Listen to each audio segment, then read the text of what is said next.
Hello friends, welcome to Karikanchi.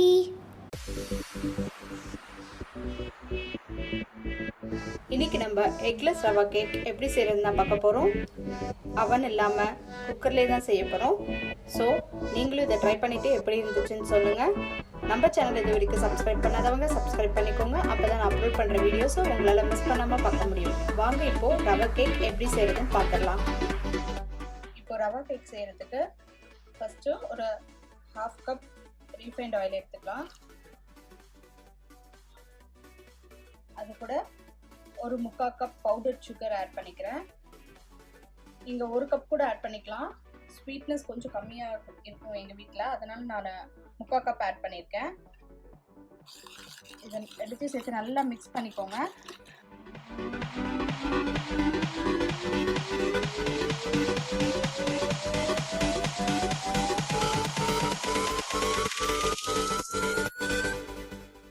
இப்போ எண்ணெயும் சுகரையும் நல்லா அடிச்சாச்சு. இது கூட இப்போ 1/2 கப் தயிர் சேர்த்துக்கலாம். தயிர் நான் ஃபர்ஸ்டே அடிச்சு வச்சுருக்கேன். உங்ககிட்ட தயிர் இல்லை அப்படின்னா 1/2 கப் பாலோட 1 ஸ்பூன் அளவுக்கு எலுமிச்சைப்பழம் சேர்த்து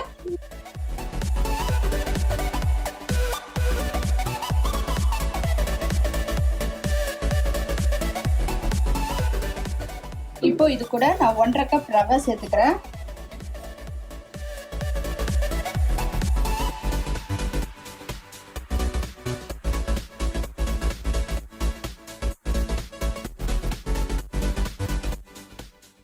இப்போ இது கூட 1/2 கப் பால் சேர்த்துக்கிறேன்.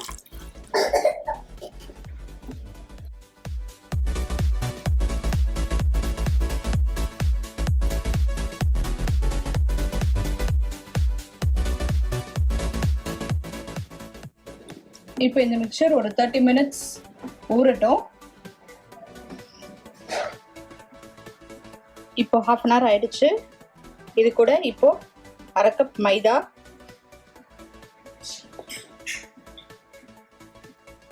1/2 spoon baking soda, 1 spoon baking powder, 1/2 spoon salt,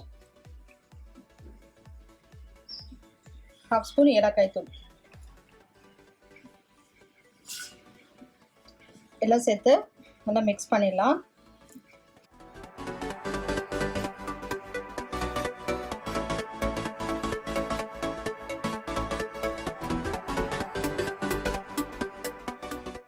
இப்போ இது கூட ஒரு 1/2 கப் பால் சேர்த்து மிக்ஸ் பண்ணிக்கலாம்.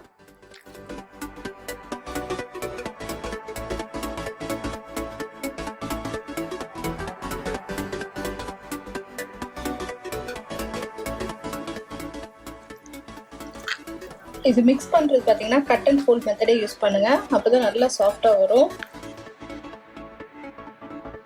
இப்போ நல்லா மிக்ஸ் பண்ணியாச்சு. நம்ம பேக்கிங் ட்ரேக்கு மாற்றிக்கலாம்.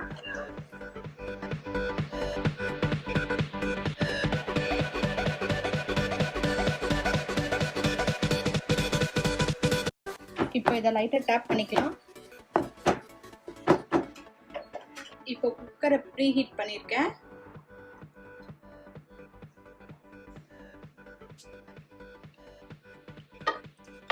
கீழே நான் எதுவுமே போடல.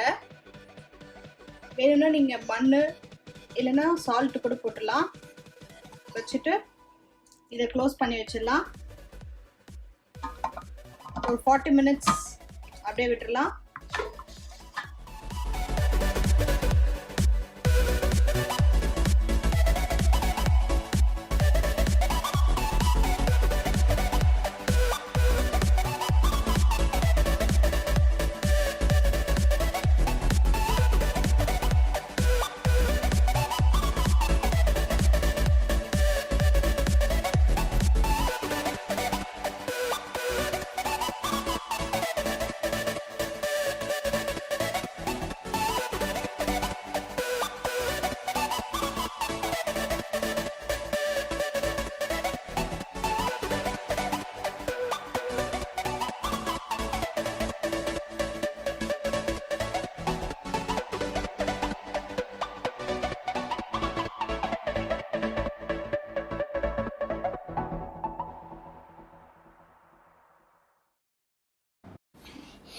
Thanks for watching this video. உங்களுக்கு இந்த வீடியோ பிடிச்சிருந்துச்சுன்னா லைக் பண்ணுங்க, ஷேர் பண்ணுங்க, கமெண்ட் பண்ணுங்க. மறக்காம எங்க சேனலை சப்ஸ்கிரைப் பண்ணுங்க. பக்கத்துல இருக்கிற பெல் ஐகானையும் பிரஸ் பண்ணுங்க.